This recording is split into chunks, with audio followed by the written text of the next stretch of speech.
Seorang anak kecil cuma ingin selamatkan ayahnya yang sakit, tapi dituduh mencuri dan dihajar warga. Seorang dokter muncul, tapi dia menyimpan rahasia besar. Siapa sebenarnya dia? Assalamualaikum warahmatullahi wabarakatuh, pemirsa setia Muharram TV. Selamat datang di kisah inspiratif yang akan menggugah hati. Kali ini, kita akan mengikuti perjalanan Andi, seorang anak kecil yang berjuang menyelamatkan ayahnya yang sakit, tapi malah dituduh mencuri. Di tengah kesalahpahaman dan luka, sebuah rahasia besar terungkap, membawa harapan baru. Ikuti cerita penuh makna ini, hanya di Muharram TV. Aku terbangun dengan jantungan di dada, seolah firasat buruk menyelinap ke dalam mimpi semalam. Cahaya matahari pagi menyusup melalui celah dinding bambu rumah kecil kami, menerangi ruang yang sempit dan sederhana. Aku melangkah pelan menuju tikar usang di ruang tengah, tempat ayah terbaring. Wajahnya pucat, keringat membasahi keningnya, dan tubuhnya menggigil meski selimut tua menutupinya. Ayah kenapa lagi? Tanyaku, suara kecilku bergetar. Ayahku, yang biasanya kuat seperti pohon jati di sawah, kini lemah tak berdaya, rambutnya basah, matanya setengah terpejam, dan napasnya terdengar berat. Demam, Andi, panas sekali, katanya dengan suara serak, tangannya memegang perut seolah menahan sakit. Aku berlutut di sampingnya, hati berdegup kencang. Ayah adalah satu-satunya keluargaku sejak ibu meninggal saat aku masih kecil. Wajah ibu hanya samar dalam ingatan, seperti bayangan yang memudar di tepi pikiran. Aku ingat senyumnya yang lembut, tapi tak lebih dari itu. Sejak kepergiannya, aku belajar mandiri. Aku yang menyapu lantai tanah rumah kami, memasak nasi di tungku kayu, dan kadang membantu ayah di sawah sebagai buruh harian. Tapi hari ini, melihat ayah mengerang kesakitan, aku merasa takut seperti belum pernah sebelumnya. Aku harus bantu, ayah, gumamku. Tangan kecilku menyentuh keningnya yang panas membakar. Aku berlari ke dapur kecil, hanya sebuah sudut dengan tungku dan panci tua.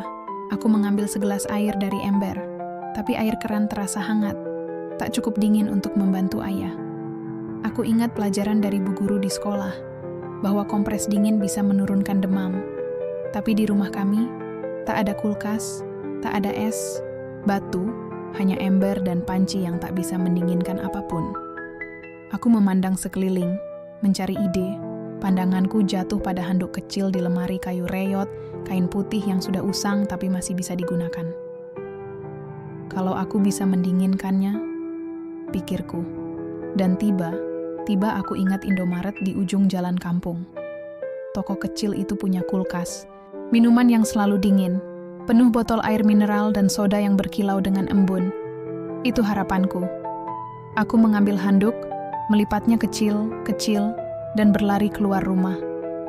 Ayah, tunggu sebentar, ya. Aku cari cara bikin handuk dingin, kataku. Meski ayah hanya mengerang pelan tanpa jawaban, aku menutup pintu kayu yang berderit, berlari menyusuri jalan tanah kampung kami. Debu menempel di sandal jepitku yang sudah bolong. Matahari pagi mulai terasa panas di kulit. Kampung kecil kami hidup seperti biasa. Anak-anak tetangga berlarian ke sekolah dengan tas punggung.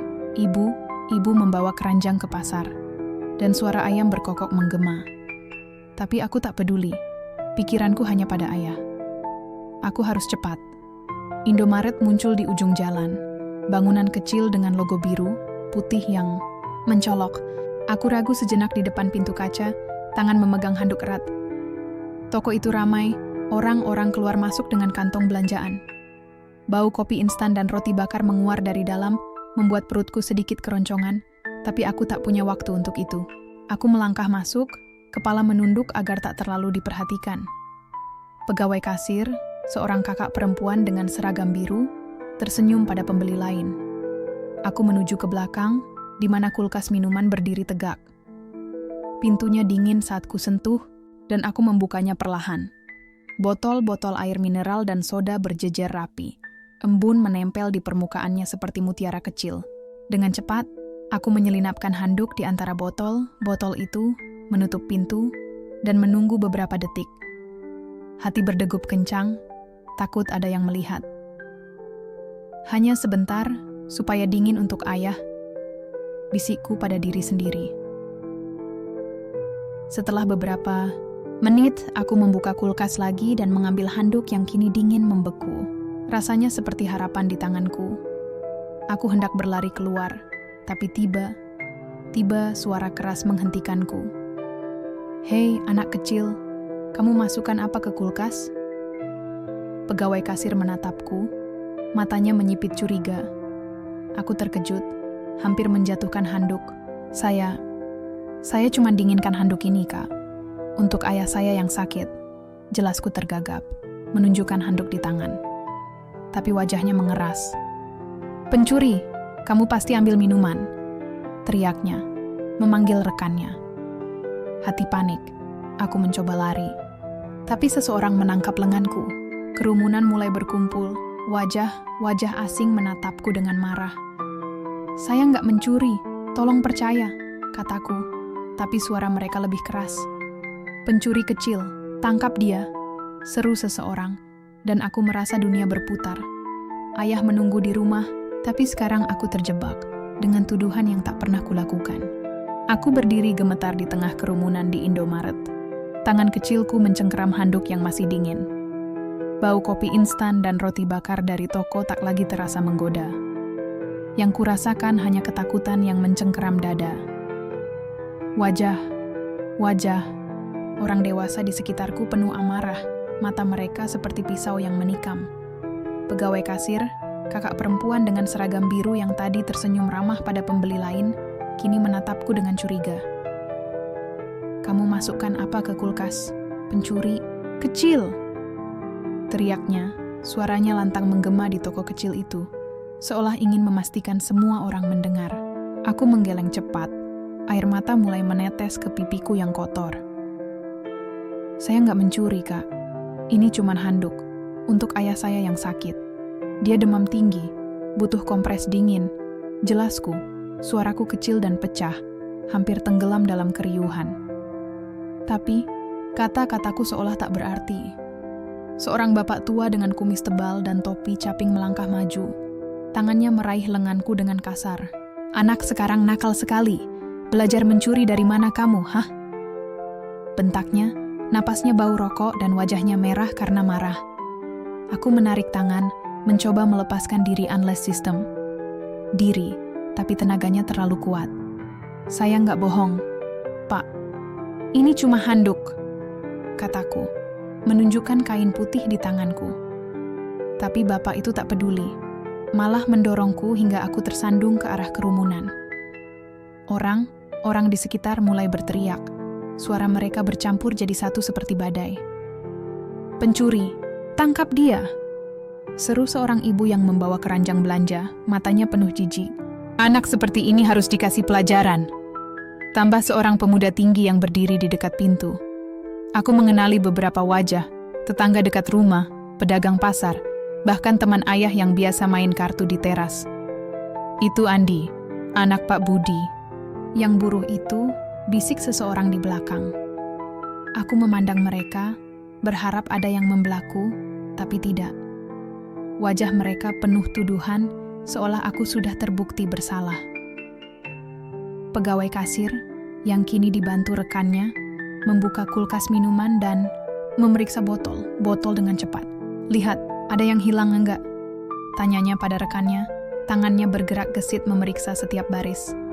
Mereka menghitung dengan cermat, tapi tak ada yang kurang.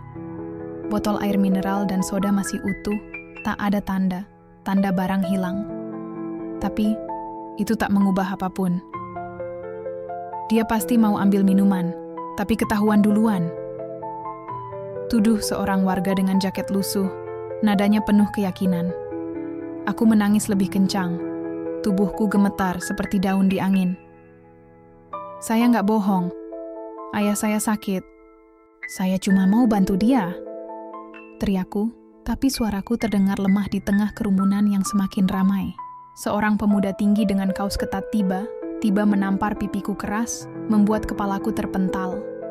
"Pencuri kecil, harus kapok," bentaknya, dan sorakan setuju bergema dari yang lain. Aku tersungkur ke lantai toko, handuk terjatuh dari tanganku, dinginnya mulai memudar.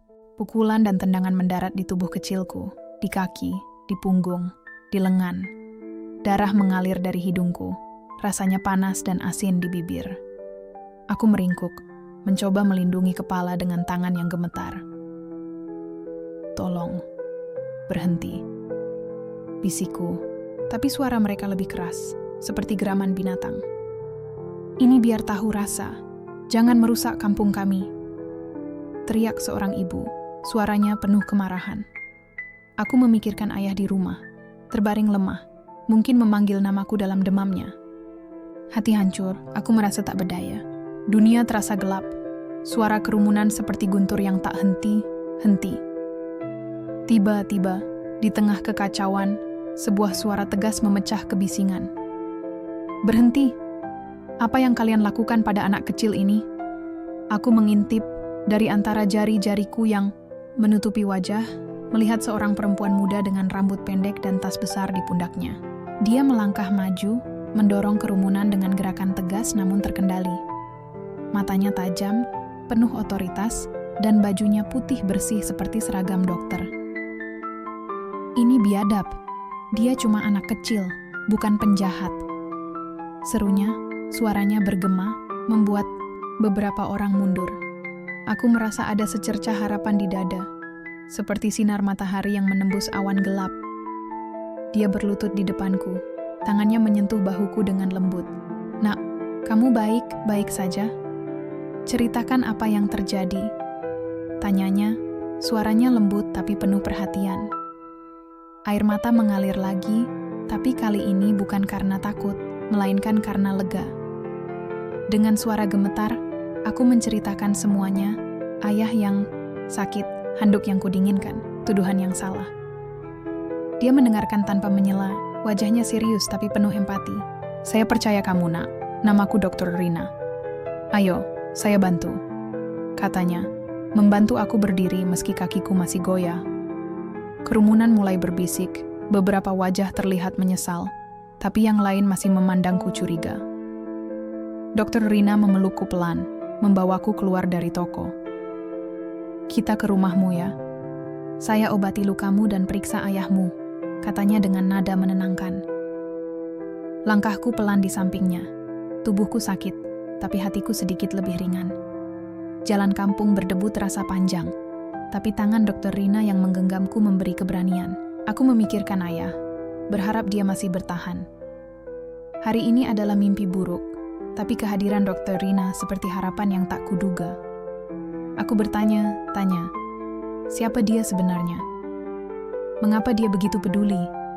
Tapi aku terlalu lelah untuk mencari jawaban sekarang. Yang penting, aku pulang dan ayah akan mendapat bantuan. Langkahku pelan di samping Dr. Rina, setiap gerakan terasa seperti menyeret beban berat. Tubuhku sakit di mana-mana, pipi memar terasa berdenyut, lutut lecet perih setiap kali menyentuh tanah, dan dada sesak karena menangis terlalu lama. Darah dari hidungku sudah kering, meninggalkan rasa lengket dan asin di bibir. Jalan kampung berdebu yang biasanya kulewati dengan riang kini terasa asing, seperti labirin yang tak kunjung usai. Dr. Rina menggenggam tanganku erat, tangannya hangat dan menenangkan, seolah memberi kekuatan yang tak kumiliki saat ini. "Sakit sekali ya, Nak?" tanyanya lembut, sambil melirik wajahku yang penuh luka. Aku mengangguk, air mata masih menetes tanpa bisa kuhentikan. "Iya, Kak, tapi ayah lebih sakit. Saya takut dia sendirian di rumah," kataku, suara kecilku gemetar, penuh kekhawatiran. Kami berjalan melewati rumah bambu dengan atap daun kelapa. Beberapa tetangga yang tadi ikut di kerumunan Indomaret kini memandang dari kejauhan.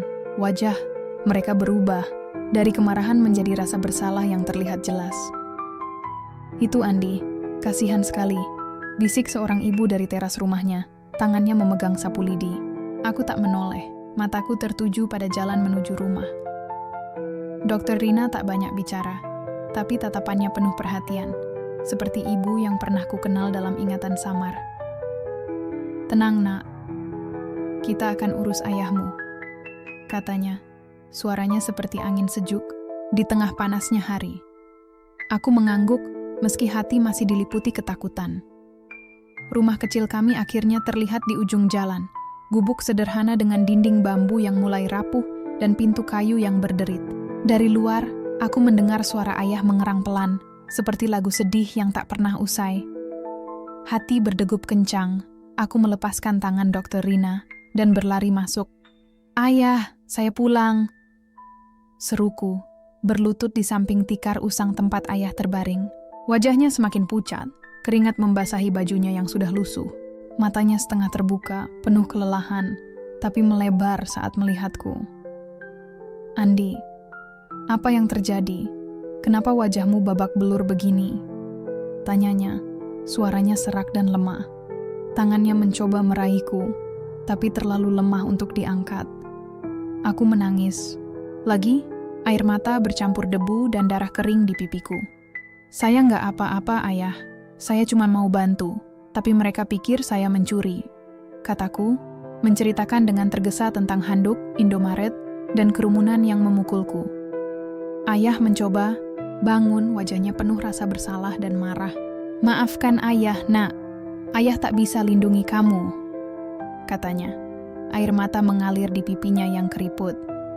Aku memeluknya pelan, tak peduli tubuhku yang sakit. "Ayah, jangan khawatir. Saya baik-baik saja sekarang," bisikku, meski tahu itu bohong. Tubuhku perih, tapi melihat ayah begitu lemah membuatku lebih takut kehilangan dia. Dr. Rina masuk, tas medis besar di pundaknya. Dia berlutut di samping ayah. Wajahnya tenang tapi penuh fokus. "Tenang, Pak. Saya Dr. Rina, dokter dari rumah sakit kota. Saya tadi bantu Andi di Indomaret, dan sekarang saya akan periksa Bapak," katanya dengan suara yang penuh otoritas namun lembut. Ayah memandangnya dengan mata penuh keraguan, tapi akhirnya mengangguk. "Terima kasih, Dok. Anak saya, dia nggak salah kan?" tanyanya. Suaranya hampir tak terdengar. Dr. Rina tersenyum kecil. "Andi anak baik, Pak. Dia cuma ingin membantu. Bapak, sekarang biar saya lihat kondisinya." Dia membuka tas medisnya, mengeluarkan stetoskop, termometer, dan beberapa alat kecil yang berkilau. Aku duduk di sudut, memandang dengan penuh harap. Dr. Rina memeriksa ayah dengan cermat, mengukur suhu, memeriksa denyut nadi, dan mendengarkan napasnya. Demamnya sangat tinggi, mungkin infeksi saluran pernapasan atau lebih serius. Saya akan beri obat dan suntikan penurun demam dulu. Jelasnya, tangannya bergerak cepat tapi hati-hati.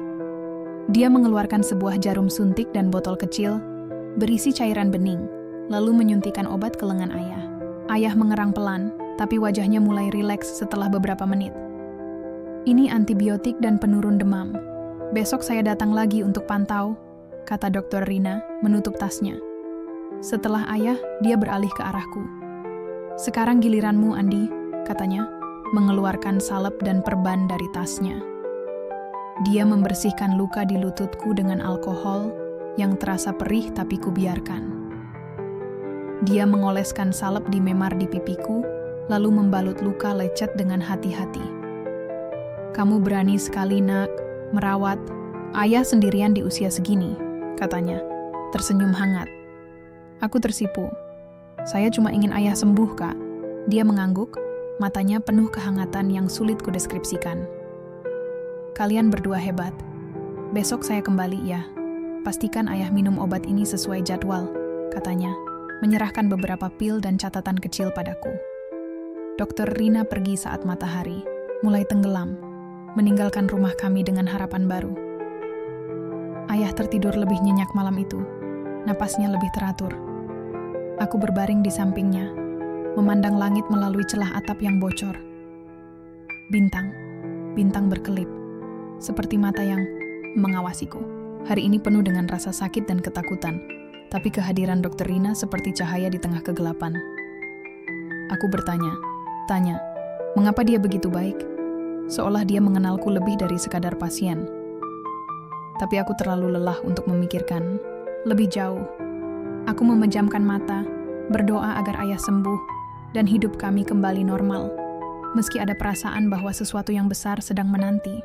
Pagi itu, sinar matahari menyelinap melalui celah dinding bambu rumah kami, membawa sedikit kehangatan ke ruangan yang biasanya dingin dan sunyi.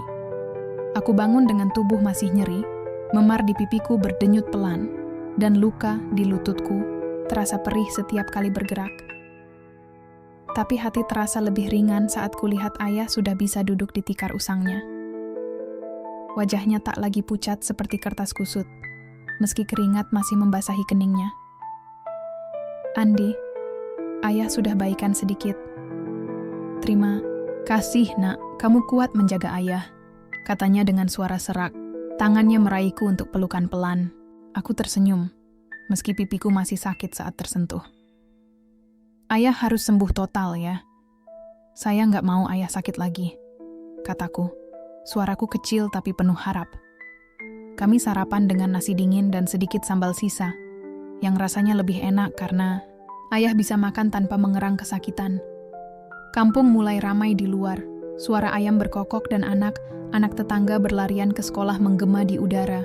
Bau tanah kering dan asap dari tungku tetangga bercampur, menciptakan aroma khas pagi di kampung kami. Tapi hari ini terasa berbeda. Beberapa tetangga yang kemarin ada di kerumunan Indomaret mulai datang ke rumah, membawa pisang atau ketelar rebus sebagai tanda maaf. Andi, maafkan kami ya, kami salah paham, kata Ibu Tini, tetangga yang biasa jual sayur di pasar, wajahnya penuh penyesalan. Dia menyerahkan sebungkus daun pisang berisi ketela. Aku mengangguk. Nggak apa, Bu. Yang penting ayah sudah baikan, jawabku. Meski di dalam hati masih ada sedikit luka dari tuduhan mereka. Aku tahu mereka tak bermaksud jahat, tapi sakitnya pukulan itu masih terasa di tubuhku. Siang itu, seperti janjinya, Dokter Rina datang kembali. Dia muncul di pintu dengan tas medis besar di pundak dan sekantong buah, jeruk dan pisang yang terlihat segar. Rambutnya pendek tergerai rapi, dan bajunya putih bersih seperti seragam dokter. Bagaimana kondisinya, Pak? Tanyanya pada ayah, tersenyum hangat sambil berlutut di samping tikar. Ayah memandangnya dengan mata penuh rasa syukur. Sudah jauh lebih baik, Dok. Demamnya turun, napas juga nggak sesak lagi, katanya. Suaranya lebih kuat dari kemarin. Dokter Rina mengangguk, mengeluarkan stetoskop dan termometer dari tasnya. Dia memeriksa ayah dengan cermat. Tangannya bergerak, cepat tapi penuh perhatian. Bagus, Pak. Infeksinya mulai reda, tapi harus lanjutkan antibiotik ini. Pastikan minum sesuai jadwal, ya, katanya, menyerahkan beberapa pil dan menuliskan catatan kecil untukku.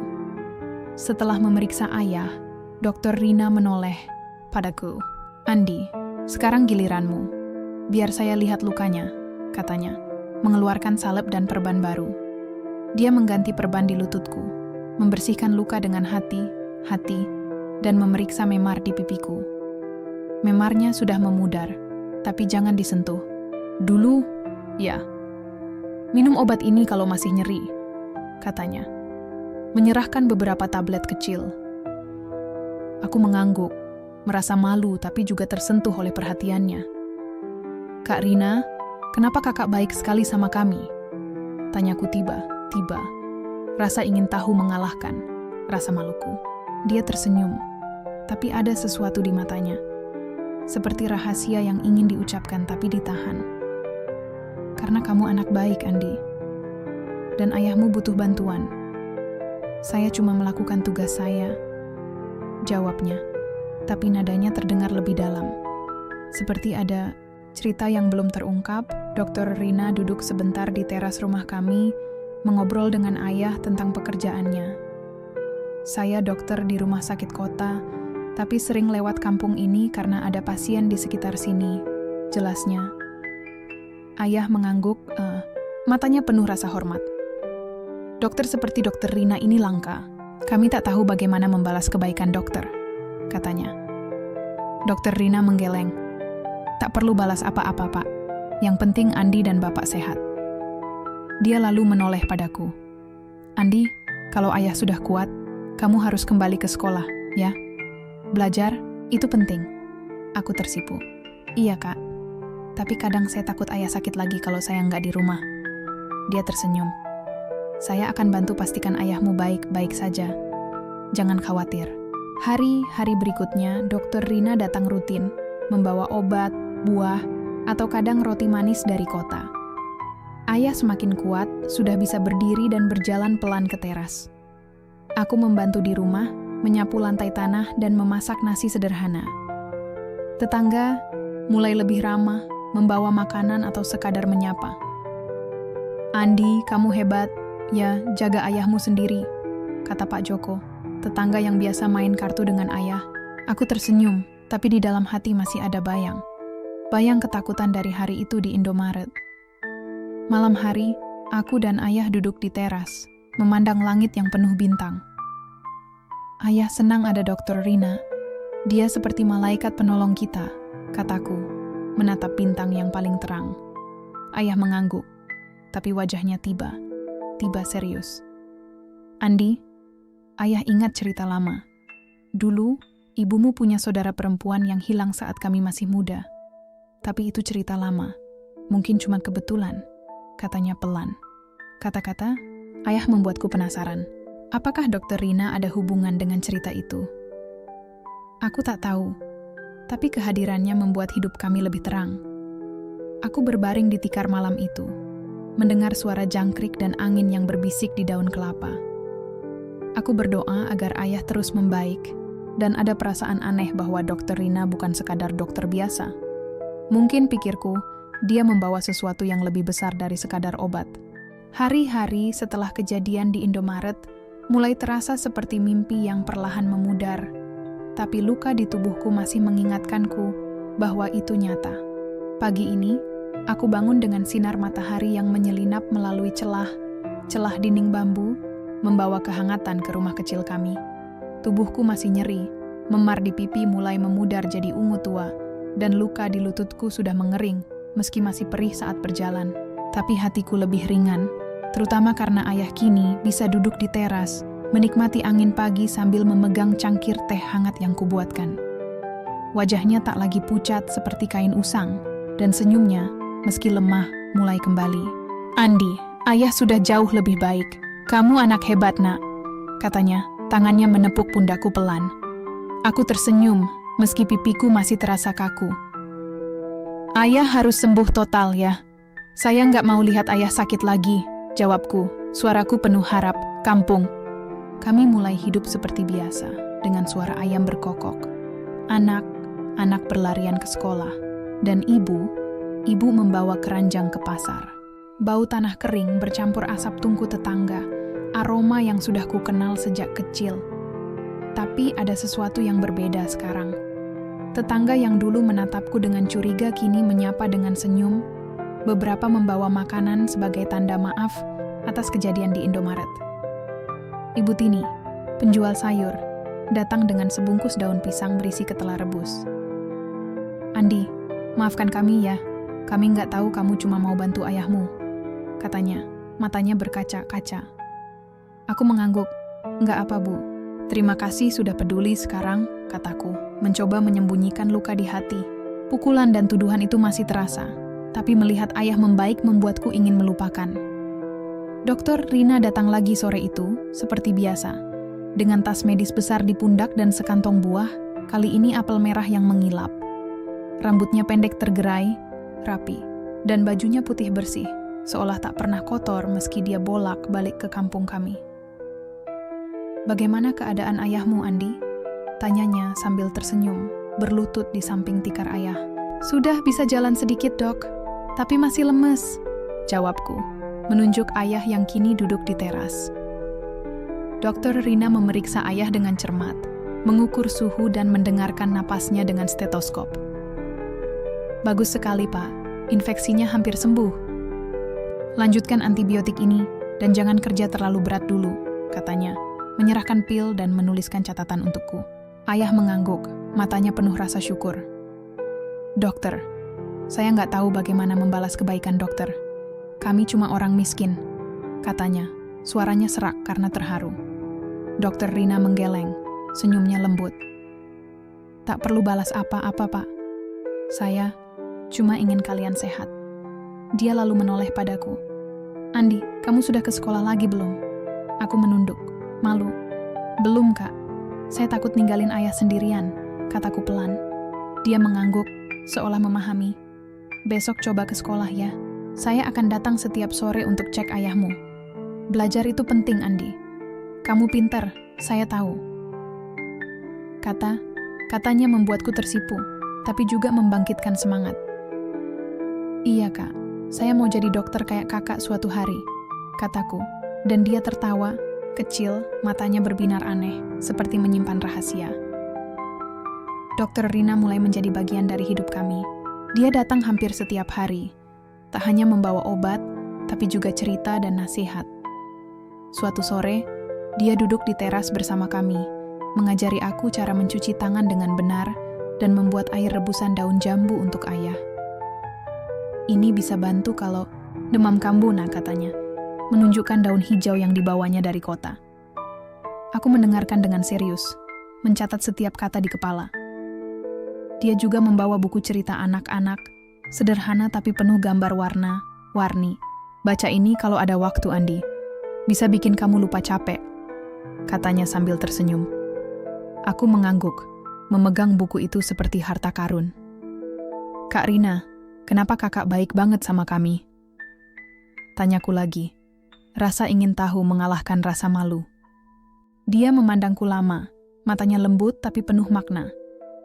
Karena kamu mengingatkan saya pada seseorang yang sangat penting, jawabnya pelan, lalu cepat mengalihkan pembicaraan ke ayah. Malam itu, ayah dan aku duduk di teras, menikmati angin sejuk dan bintang-bintang di langit. Ayah sudah bisa jalan keluar rumah, meski langkahnya masih pelan. Andi, Dokter Rina ini seperti malaikat. Tapi ayah merasa dia bukan orang biasa, katanya, wajahnya serius.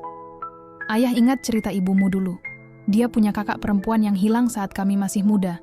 Setelah ibumu sakit dan meninggal, kami cari dia, tapi tak pernah ketemu. Aku mendengarkan, hati berdebar. Apa Kak Rina?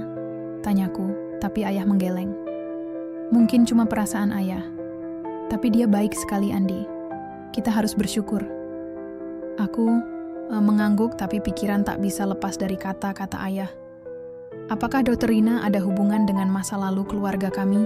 Aku kembali ke sekolah beberapa hari kemudian, meski teman-teman bertanya tentang memar di wajahku. Kamu berantem ya? Tanya Budi, teman sebangkuku. Aku tersenyum kecil. Bukan, cuma salah paham. Aku tak ingin cerita panjang, hanya ingin fokus belajar. Di rumah, ayah semakin kuat, bisa membantu menyapu halaman. Dokter Rina tetap datang, membawa kehangatan yang sulit kujelaskan. Aku merasa ada ikatan aneh dengannya, seperti keluarga, tapi aku tak berani bertanya lebih jauh.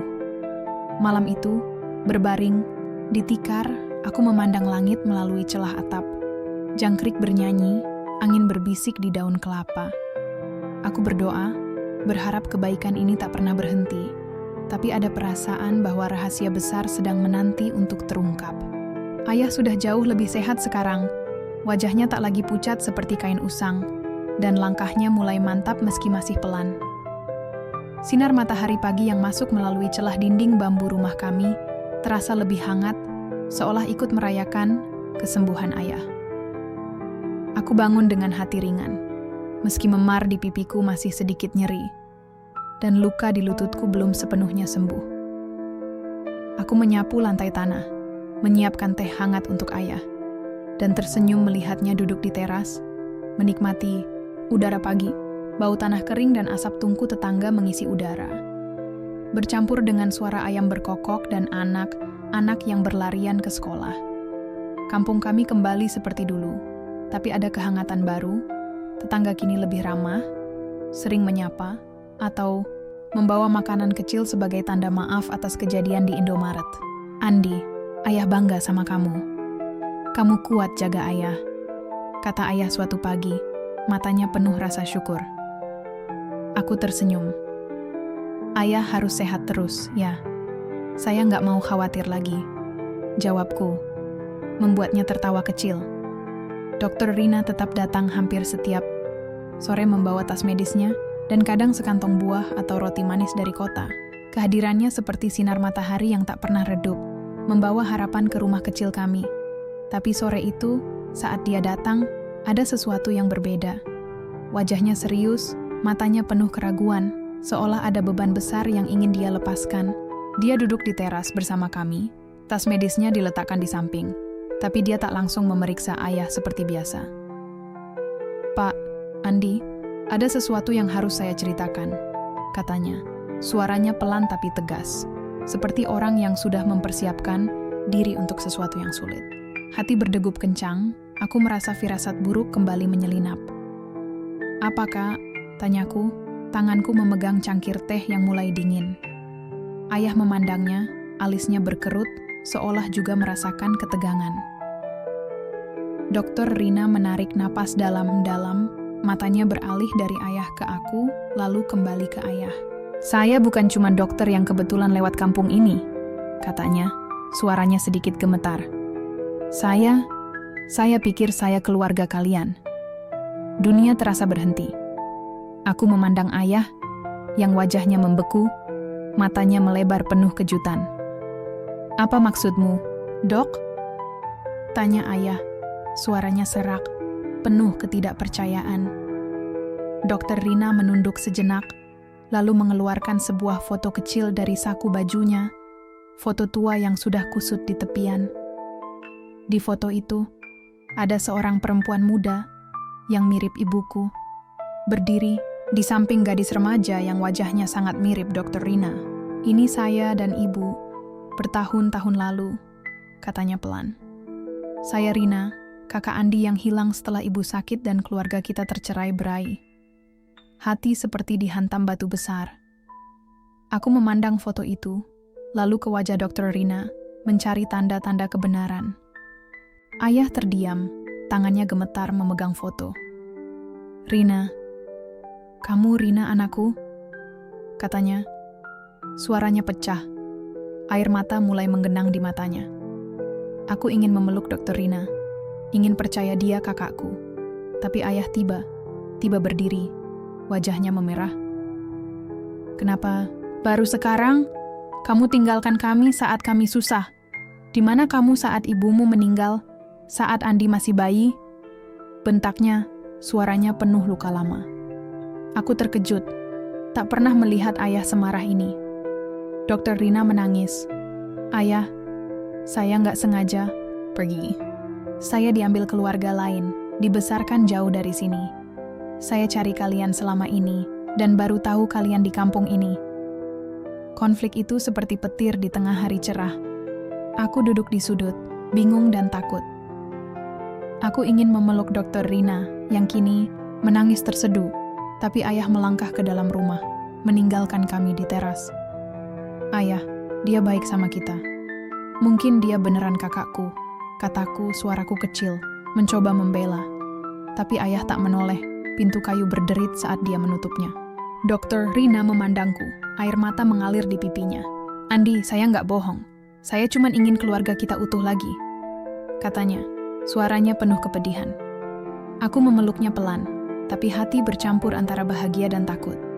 Bahagia karena mungkin aku punya kakak, tapi takut karena ayah tak percaya. Malam itu, kampung mulai berbisik tentang Dokter Rina.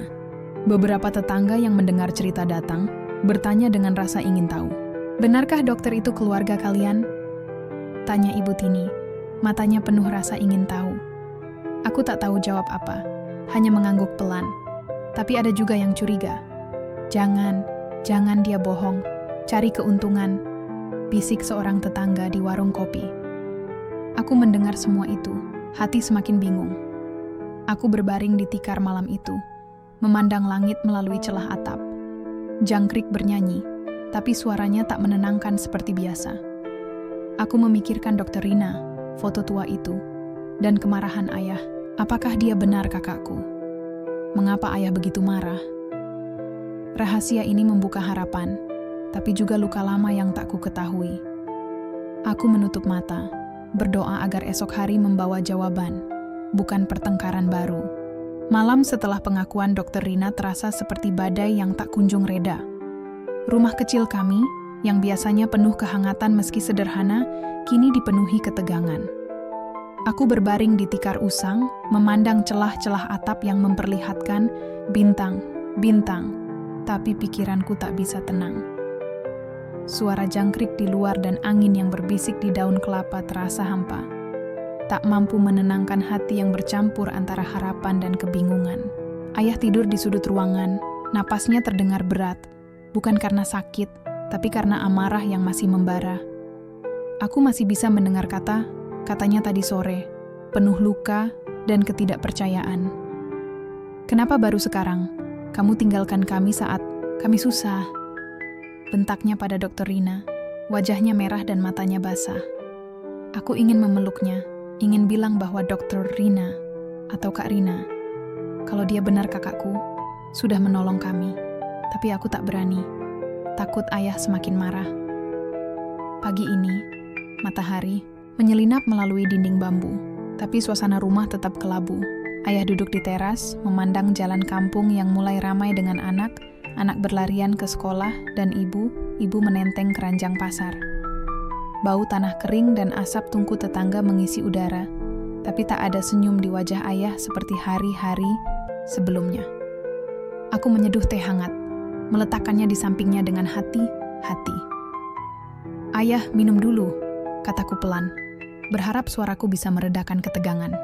Dia mengangguk tapi tak menoleh, matanya tertuju pada cangkir tanpa benar melihat. Andi, ayah nggak tahu apa yang harus dipikirkan. Kalau dia benar anak ayah, kenapa dia pergi begitu lama? Kenapa baru sekarang muncul? Katanya, suaranya rendah, penuh luka yang tak pernah ku kenal sebelumnya. Aku duduk di sampingnya, memegang tangan kasarnya yang penuh kapalan. Ayah, Kak Rina baik sama kita. Dia selamatkan saya di Indomaret, obati ayah. Mungkin dia punya alasan, kataku, mencoba membela, meski aku sendiri bingung. Dr. Rina datang siang itu, seperti biasa, dengan tas medis di pundak dan sebuah kotak kecil berisi kue manis dari kota. Tapi wajahnya tak lagi cerah seperti sebelumnya. Matanya merah, seperti habis menangis. Pak, Andi, saya bawa bukti lagi, katanya, suaranya pelan tapi tegas. Dia mengeluarkan sebuah surat lahir tua dan foto. Lain dari saku bajunya, kali ini foto keluarga kecil, dengan ibu muda memegang bayi dan seorang gadis kecil berdiri di sampingnya. Ini saya, ibu, dan ayah saat saya masih kecil. Saya diambil keluarga lain setelah ibu sakit, karena mereka pikir ayah nggak bisa urus saya. Saya nggak tahu kalian di mana sampai saya dengar cerita tentang Andi di kampung ini. Jelasnya, air mata mengalir di pipinya. Aku memandang foto itu, melihat wajah ibu yang samar kuingat, dan gadis kecil yang sangat mirip Dr. Rina. Hati berdegup kencang, aku ingin percaya, tapi ayah berdiri tiba-tiba, wajahnya kembali memerah. Kamu pikir bisa datang begitu saja setelah bertahun-tahun?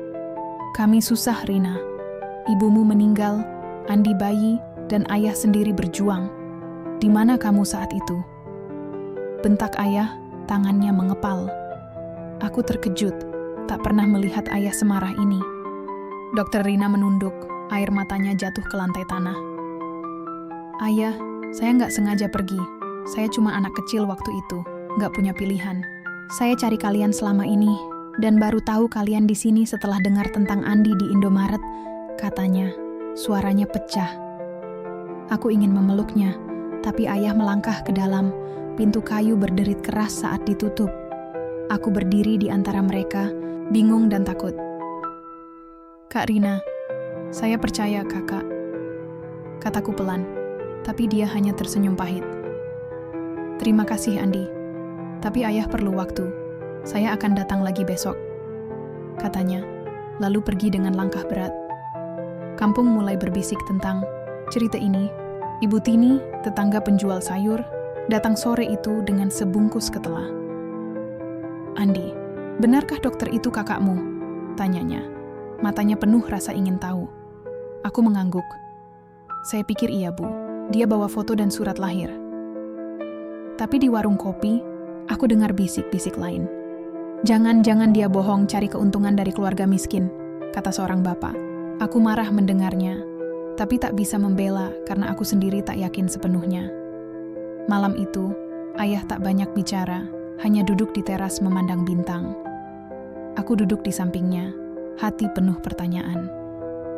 Ayah, apa kita nggak coba percaya Kak Rina? Dia baik banget sama kita, kataku, suara kecil. Ayah menghela napas panjang. Andi, ayah takut salah lagi. Dulu ibumu pergi, sekarang muncul seseorang yang bilang keluarga.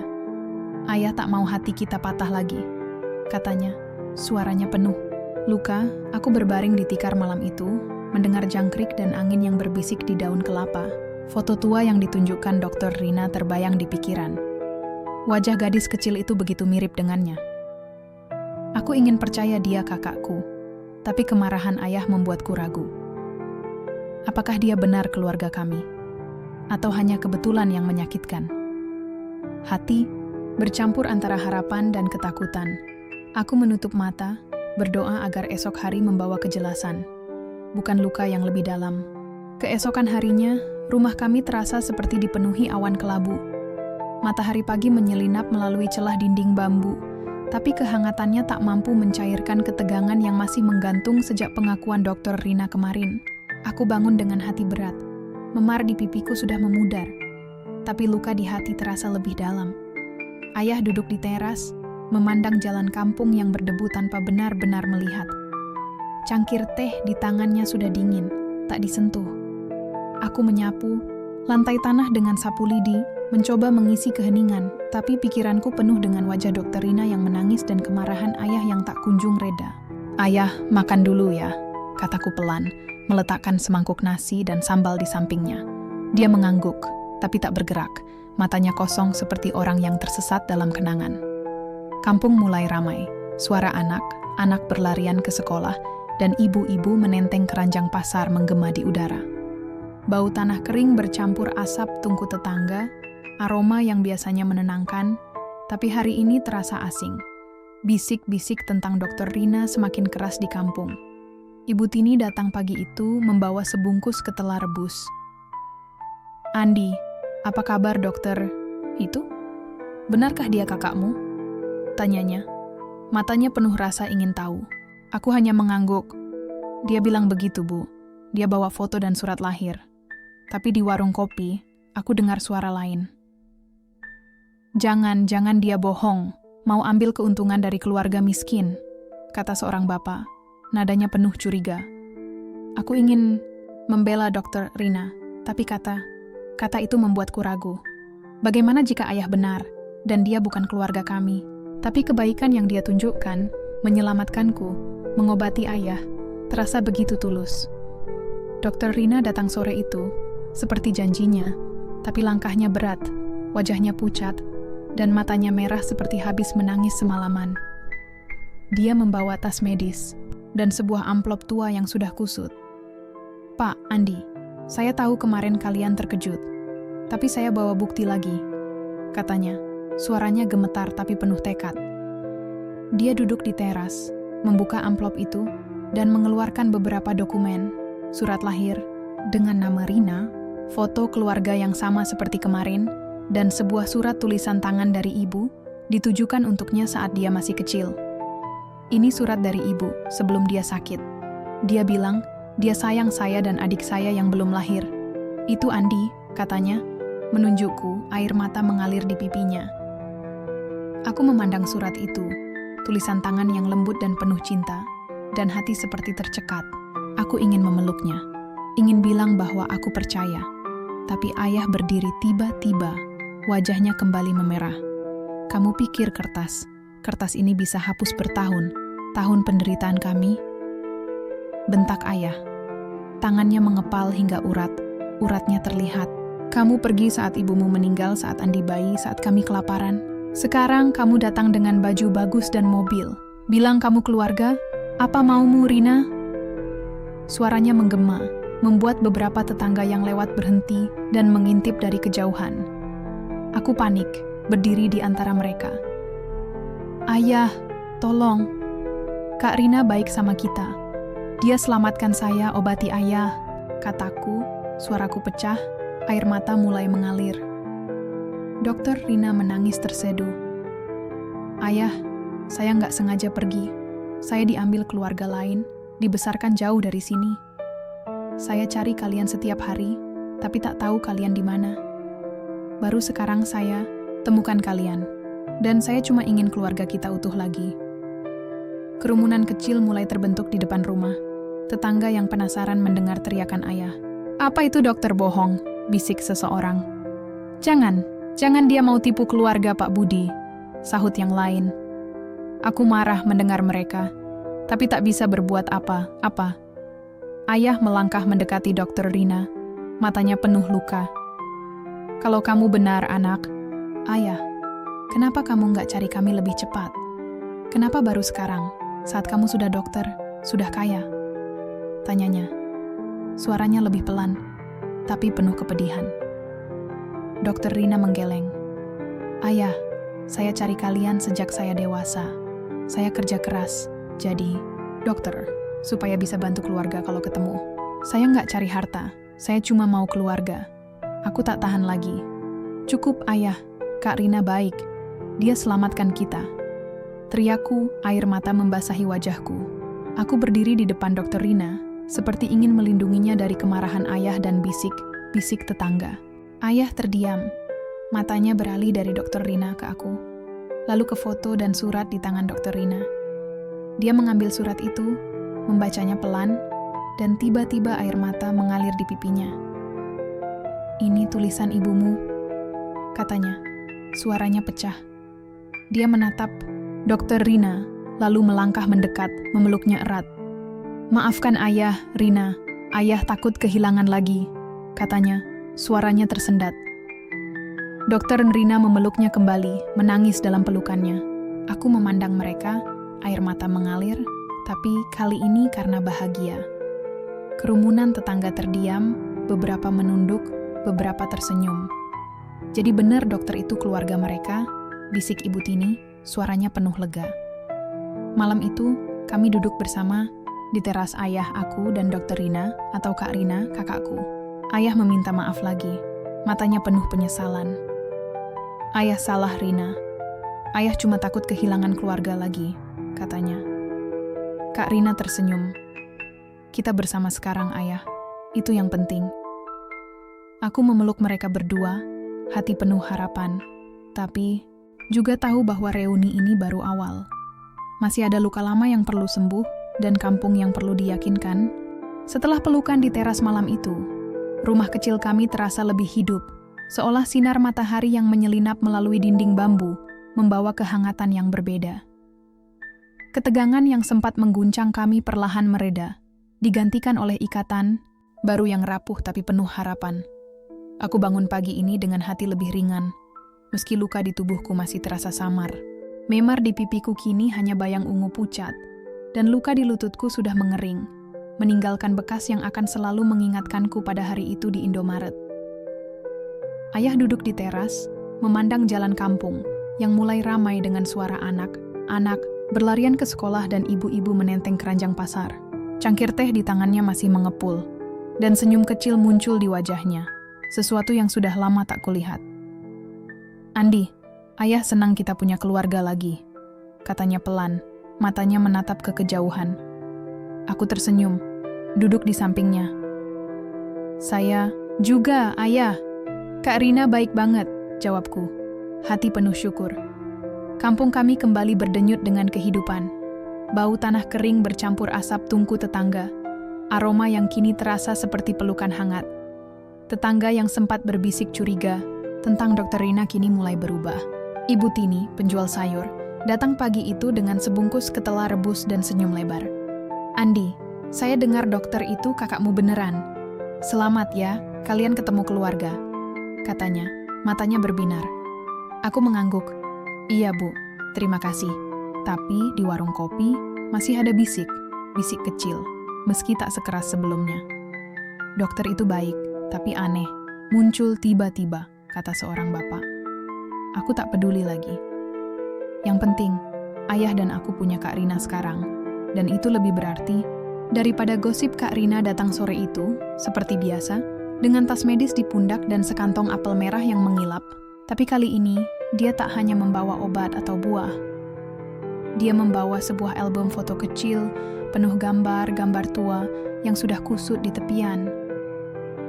Kami duduk bersama di teras, ayah, aku, dan Kak Rina membuka album itu seperti membuka pintu ke masa lalu. Ada foto ibu saat muda, tersenyum dengan gaun sederhana, memegang Kak Rina yang masih balita. Ada juga foto ayah, lebih muda dan kuat, memegang cangkul di sawah. Ini saat kita masih utuh, sebelum ibu sakit, kata Kak Rina. Suaranya lembut tapi penuh rindu. Ayah memandang foto-foto itu, air mata menggenang di matanya.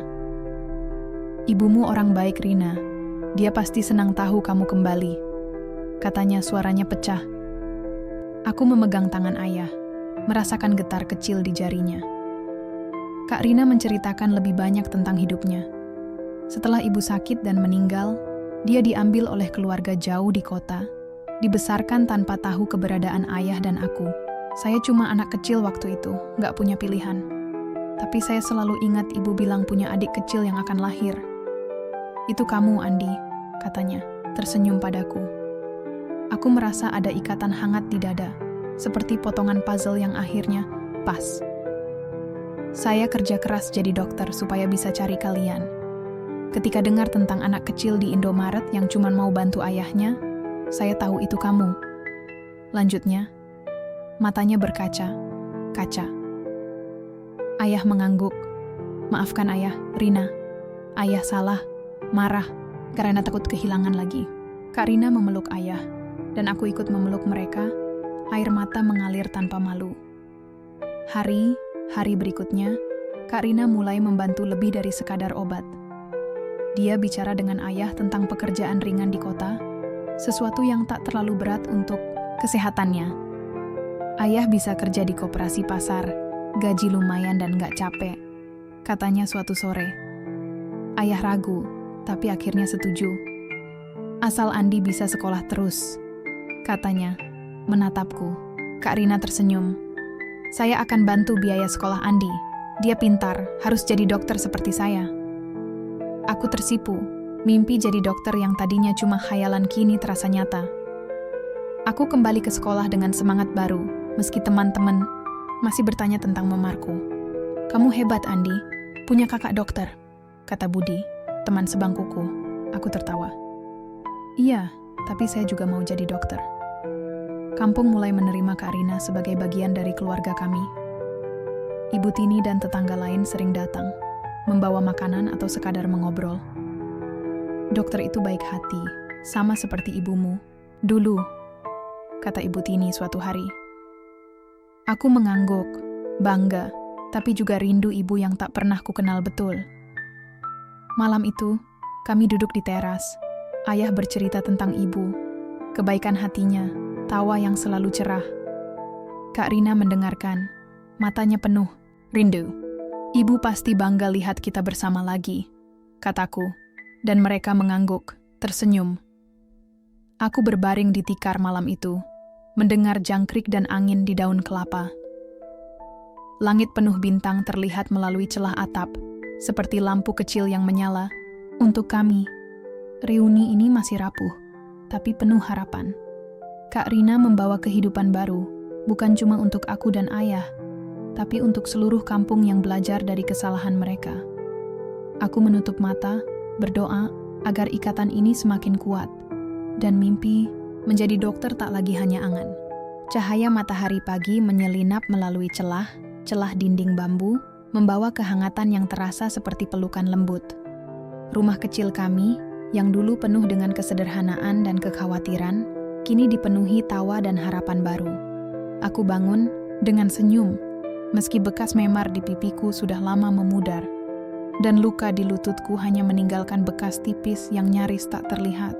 Ayah duduk di teras, memegang cangkir teh yang mengepul. Wajahnya cerah seperti saat aku masih kecil, dan dia bercerita tentang ibu. Andi, ayah senang kita punya keluarga lagi, katanya. Matanya berbinar saat menatapku. Aku duduk di sampingnya, merasakan kehangatan tangannya yang kasar saat menepuk pundakku. Saya juga, Ayah. Kak Rina bikin semuanya lebih baik. Jawabku, hati penuh syukur. Kampung kami kini terasa seperti rumah besar yang penuh kehidupan. Suara ayam berkokok, anak berlarian ke sekolah, dan ibu menenteng keranjang pasar mengisi udara pagi. Bau tanah kering bercampur asap tungku tetangga. Aroma yang selalu ku kenal, kini terasa lebih hidup, seperti napas kampung yang berdetak bersama kami. Tetangga yang dulu menuduhku di Indomaret kini menjadi keluarga yang peduli. Ibu Tini sering datang dengan ketelar rebus atau pisang goreng, selalu dengan senyum lebar. Andi, kamu dan kakakmu bikin kampung ini lebih ramah, katanya suatu pagi, matanya penuh kebanggaan. Aku tersenyum. Terima kasih, Bu. Kami cuma ingin hidup biasa. Tapi dalam hati, aku tahu hidup kami tak lagi biasa. Kak Rina membawa perubahan yang tak pernah kuduga. Kak Rina, yang kini benar menjadi kakakku, datang setiap akhir pekan, membawa tas medis dan cerita dari kota. Dia tak hanya memeriksa kesehatan ayah, tapi juga membantu kami membangun hidup baru. Ayah kini bekerja di koperasi pasar di kota, pekerjaan ringan yang diatur Kak Rina agar tak terlalu membebani kesehatannya. Ayah, jangan angkat yang berat-berat ya, biar badan tetap kuat, katanya suatu sore, sambil memeriksa tekanan darah ayah. Ayah tersenyum. Tenang Rina, ayah tahu batas diri. Aku memandang mereka, hati hangat melihat ayah dan kakakku bercanda seperti keluarga sejati. Kak Rina juga membantu biaya sekolahku, membelikan buku pelajaran dan seragam baru. Andi, kamu harus jadi dokter. Saya yakin kamu bisa, katanya matanya berbinar penuh harapan. Aku mengangguk, mimpi itu kini terasa nyata di tangan. Sore itu, kami duduk bersama di teras, membuka album foto tua yang sudah menjadi harta keluarga kami. Ada foto ibu, ayah, dan Kak Rina saat masih kecil, tersenyum di bawah pohon kelapa. Ibu pasti senang lihat kita bersama lagi, kataku, memandang wajah ibu yang lembut di foto. Kak Rina mengangguk, air mata kecil menggenang di matanya. Ibu selalu bilang, keluarga adalah harta terbesar. Makanya saya cari kalian, katanya, suaranya penuh rindu. Ayah memegang tangan Kak Rina. Maafkan Ayah Rina. Ayah sempat tak percaya, tapi sekarang Ayah tahu, kamu anak Ayah yang kuat. Kami berpelukan, tawa dan air mata bercampur, seperti lukisan yang akhirnya lengkap. Kampung kami belajar banyak dari kisah ini. Ibu Tini dan tetangga lain kini lebih berhati-hati menilai orang, sering mengingatkan satu sama lain agar tak mudah menuduh. Kalau bukan karena dokter itu, kita nggak akan tahu Andi anak baik, kata Pak Joko, tetangga yang dulu ikut di kerumunan Indomaret. Aku tersenyum mendengarnya, tak lagi menyimpan dendam. Aku mulai membantu teman-teman di kampung, mengajari anak kecil membaca dengan buku dari Kak Rina.